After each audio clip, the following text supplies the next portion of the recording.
We have a journey, then? Yes, I think we must run down to Cambridge together. All the indications seem to me to point in that direction.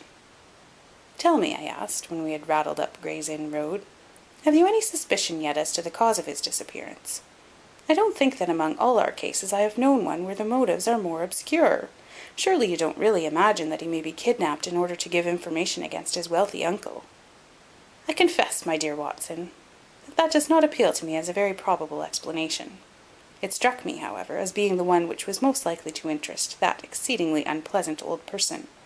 It certainly did that, but what are your alternatives? I could mention several. You must admit that it is curious and suggestive that this incident should occur on the eve of this important match, and should involve the only man whose presence seems essential to the success of the side. It may of course be coincidence, but it is interesting. Amateur sport is free from betting, but a good deal of outside betting goes on among the public, and it is possible that it might be worth someone's while to get at a player, as the ruffians of the turf get at a horse race. There is one explanation. A second very obvious one is that this young man really is the heir of a great property, however modest his means may at present be, and it is not impossible that a plot to hold him for ransom might be concocted. These theories take no account of the telegram. Quite true, Watson. The telegram still remains the only solid thing with which we have to deal, and we must not permit our attention to wander away from it. It is to gain light upon the purpose of this telegram that we are now upon our way to Cambridge. The path of our investigation is at present obscure, but I shall be very much surprised if before evening we have not cleared it up, or made a considerable advance along it. It was already dark when we reached the old university city. Holmes took a cab at the station and ordered the man to drive to the house of Dr. Leslie Armstrong. A few minutes later we had stopped at a large mansion in the busiest thoroughfare. We were shown in, and after a long wait we were at last admitted to the consulting room, where we found the doctor seated behind his table. It argues the degree in which I had lost touch with my profession that the name of Leslie Armstrong was unknown to me. Now I am aware that he is not only one of the heads of the medical schools of the university, but a thinker of European reputation in more than one branch of science. Yet even without knowing his brilliant record, one could not fail to be impressed by a mere glance at the man, the square, massive face, the brooding eyes under the thatched brows, and the granite moulding of the inflexible jaw. A man of deep character, a man with an alert mind, grim, ascetic, self-contained, formidable. So I read Dr. Leslie Armstrong. He held my friend's card in his hand, and he looked up with no very pleased expression upon his dour features. I have heard your name, Mr. Sherlock Holmes, and I am aware of your profession, one of which I by no means approve. In that, doctor, you will find yourself in agreement with every criminal in the country, said my friend quietly.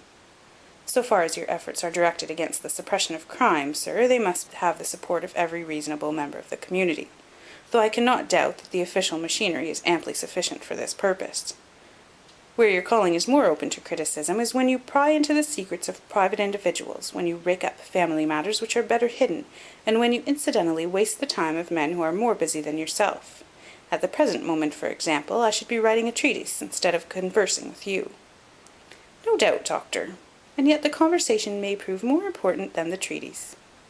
Incidentally, I may tell you that we are doing the reverse of what you very justly blame, and that we are endeavouring to prevent anything like public exposure of private matters, which must necessarily follow when once the case is fairly in the hands of the official police. You may look upon me simply as an irregular pioneer who goes in front of the regular forces of the country. I have come to ask you about Mr. Godfrey Staunton. What about him? You know him, do you not? He is an intimate friend of mine. You are aware that he has disappeared? Ah, indeed. There was no change of expression in the rugged features of the doctor. He left his hotel last night. He has not been heard of. No doubt he will return. Tomorrow is the varsity football match. I have no sympathy with these childish games. The young man's fate interests me deeply, since I know him and like him. The football match does not come within my horizon at all. I claim your sympathy, then, in my investigation of Mr. Staunton's fate. Do you know where he is? Certainly not. You have not seen him since yesterday? No, I have not. Was Mr. Staunton a healthy man? Absolutely. Did you ever know him ill? Never. Holmes popped a sheet of paper before the doctor's eyes. Then perhaps you will explain this receipted bill for 13 guineas, paid by Mr. Godfrey Staunton last month to Dr. Leslie Armstrong of Cambridge." I picked it out from among the papers upon his desk. The doctor flushed with anger. "I do not feel that there is any reason why I should render an explanation to you, Mr. Holmes." Holmes replaced the bill in his notebook. "If you prefer a public explanation, it must come sooner or later," said he. "I have already told you that I can hush up that which others will be bound to publish, and you would really be wiser to take me into your complete confidence." "I know nothing about it. Did you hear from Mr. Staunton in London?" "Certainly not." Dear me, the post office again!" Holmes sighed wearily. "A most urgent telegram was dispatched to you from London by Godfrey Staunton at 6:15 yesterday evening, a telegram which is undoubtedly associated with his disappearance, and yet you have not had it. It is most culpable. I shall certainly go down to the office here and register a complaint." Dr. Leslie Armstrong sprang up from behind his desk, and his dark face was crimson with fury. "I'll trouble you to walk out of my house, sir," said he. "You can tell your employer, Lord Mount James, that I do not wish to have anything to do with either him or his agents. No, sir, not another word." He rang the bell furiously. "John, show these gentlemen out."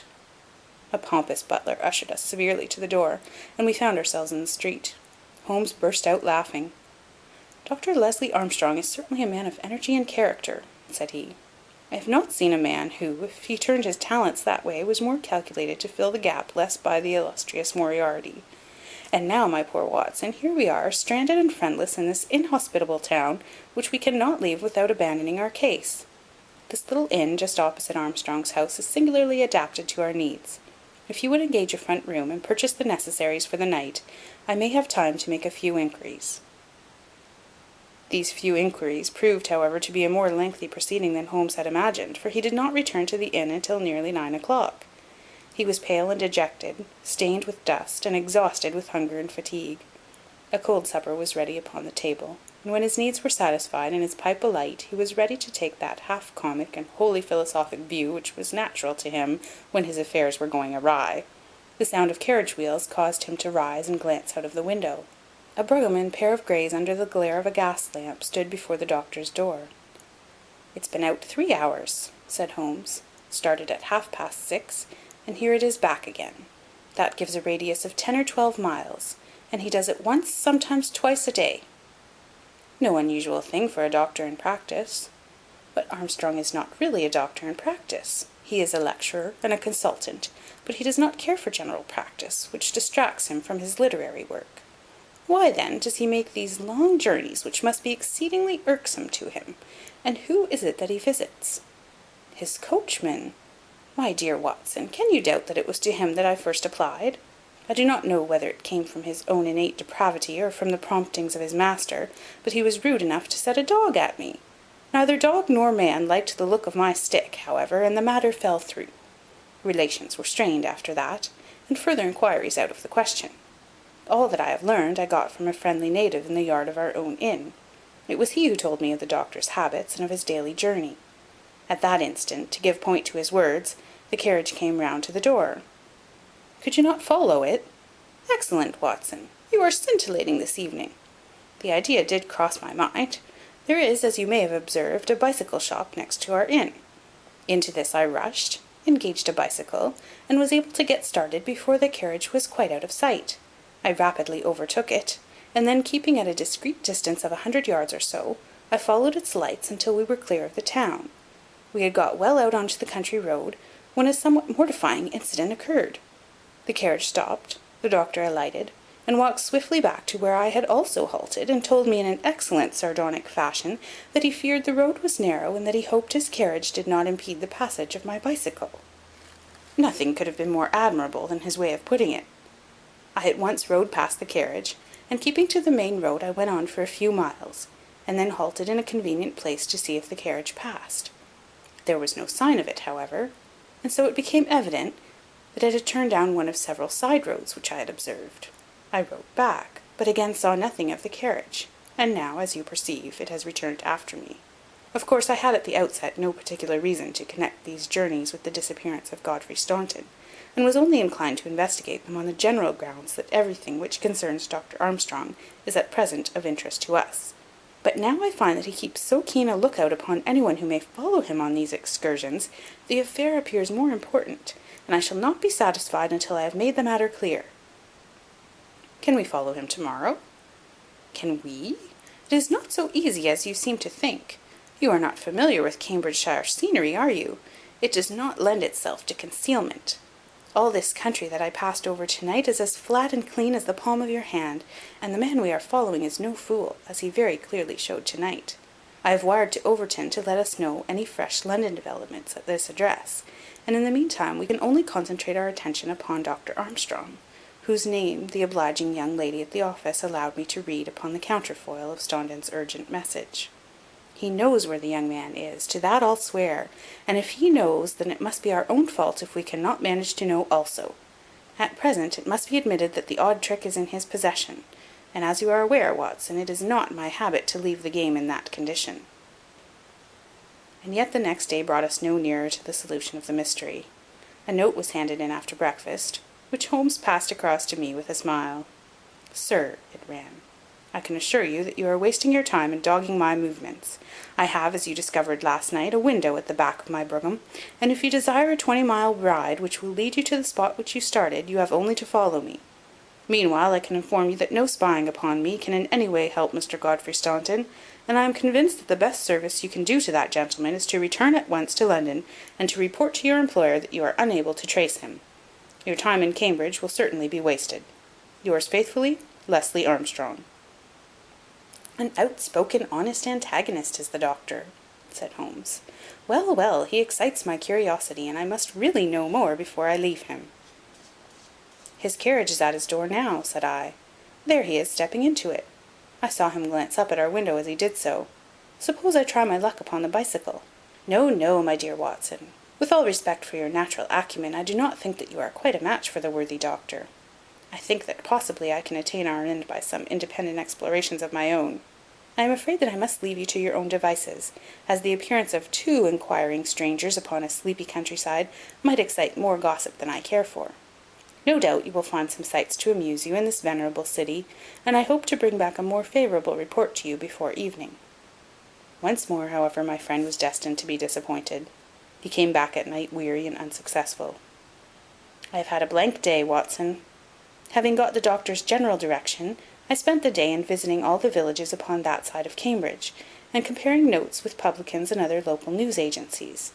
I have covered some ground. Chesterton, Histon, Waterbeach, and Oakington have each been explored, and have each proved disappointing.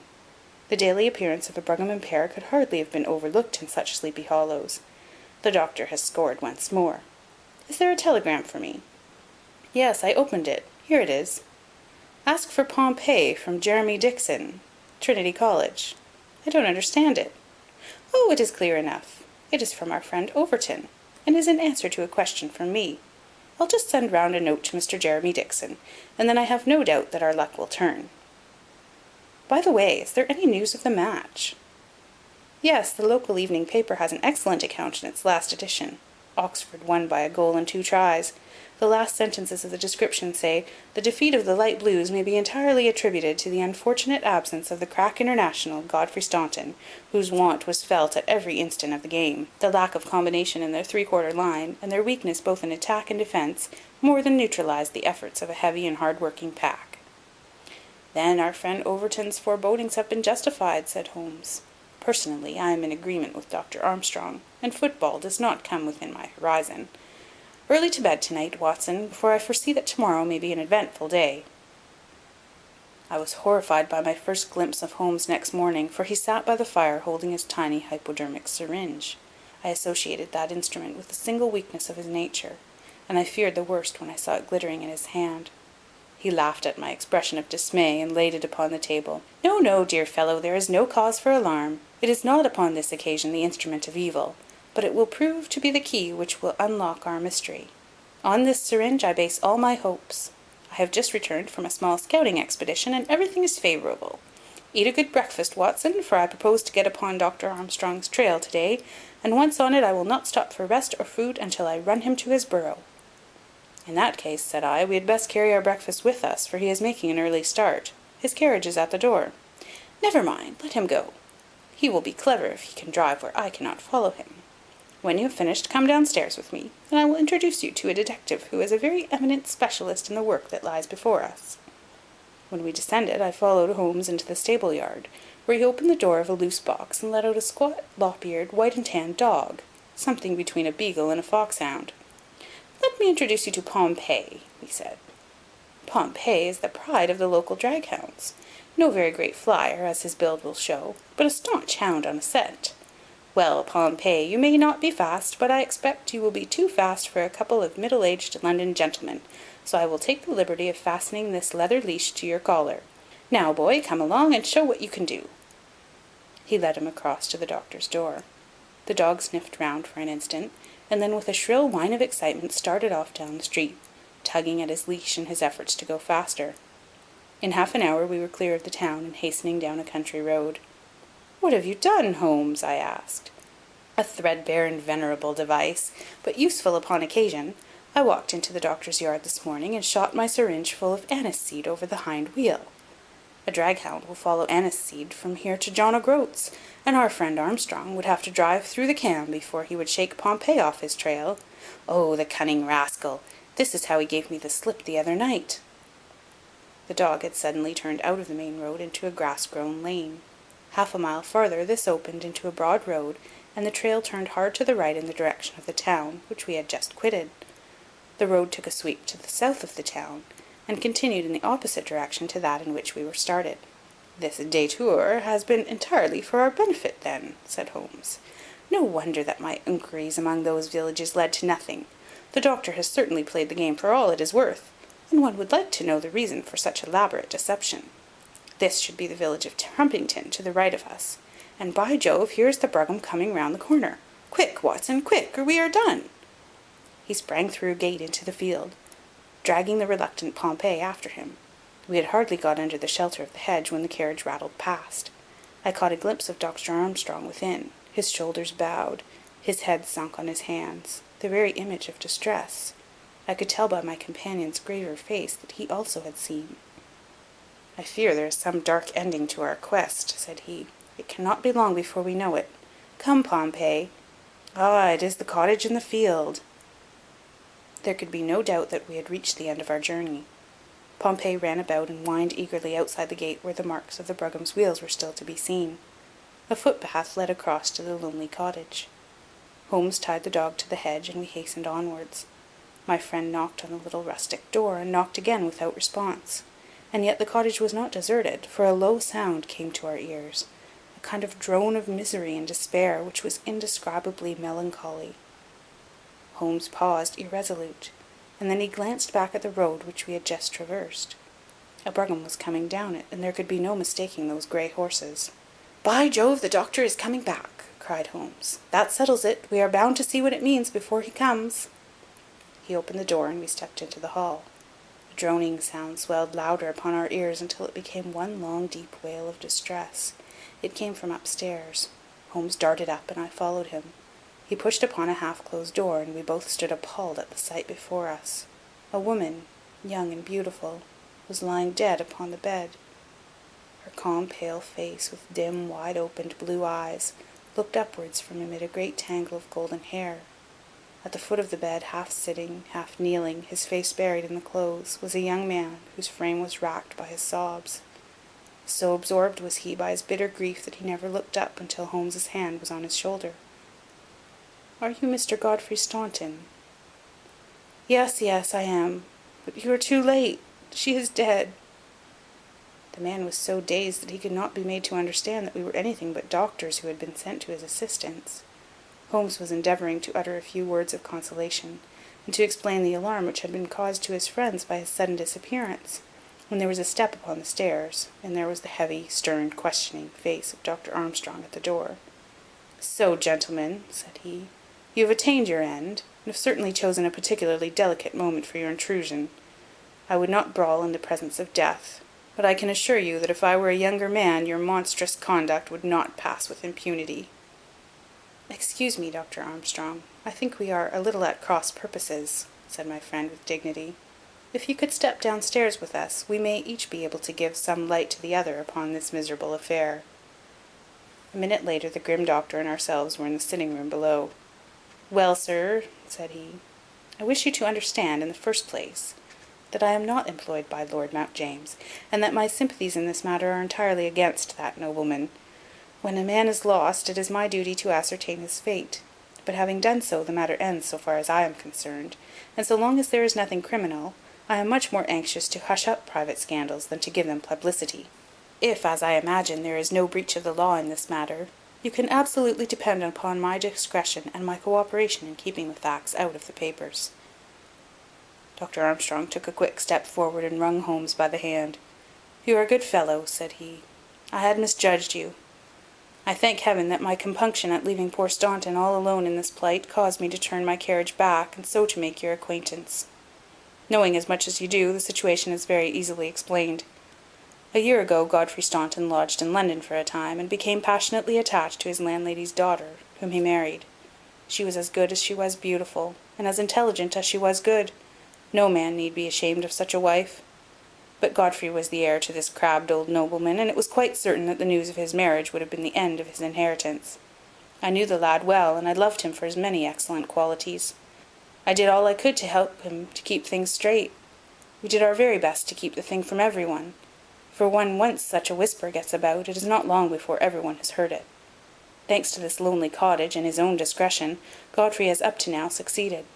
Their secret was known to no one save to me, and to one excellent servant, who has at present gone for assistance to Trumpington. But at last there came a terrible blow in the shape of dangerous illness to his wife. It was consumption of the most virulent kind. The poor boy was half crazed with grief, and yet he had to go to London to play this match, for he could not get out of it without explanations which would expose his secret. I tried to cheer him up by a wire, and he sent me one in reply imploring me to do all I could. This was the telegram which you appear in some inexplicable way to have seen. I did not tell him how urgent the danger was, for I knew that he could do no good here, but I sent the truth to the girl's father, and he very injudiciously communicated it to Godfrey. The result was that he came straightway in a state bordering on frenzy, and has remained in the same state, kneeling at the end of her bed, until this morning death put an end to her sufferings. That is all, Mr. Holmes, and I am sure that I can rely upon your discretion and that of your friend." Holmes grasped the doctor's hand. "Come, Watson," said he, and we passed from that house of grief into the pale sunlight of the winter day. End of The Adventure of the Missing Three-Quarter, Part 2.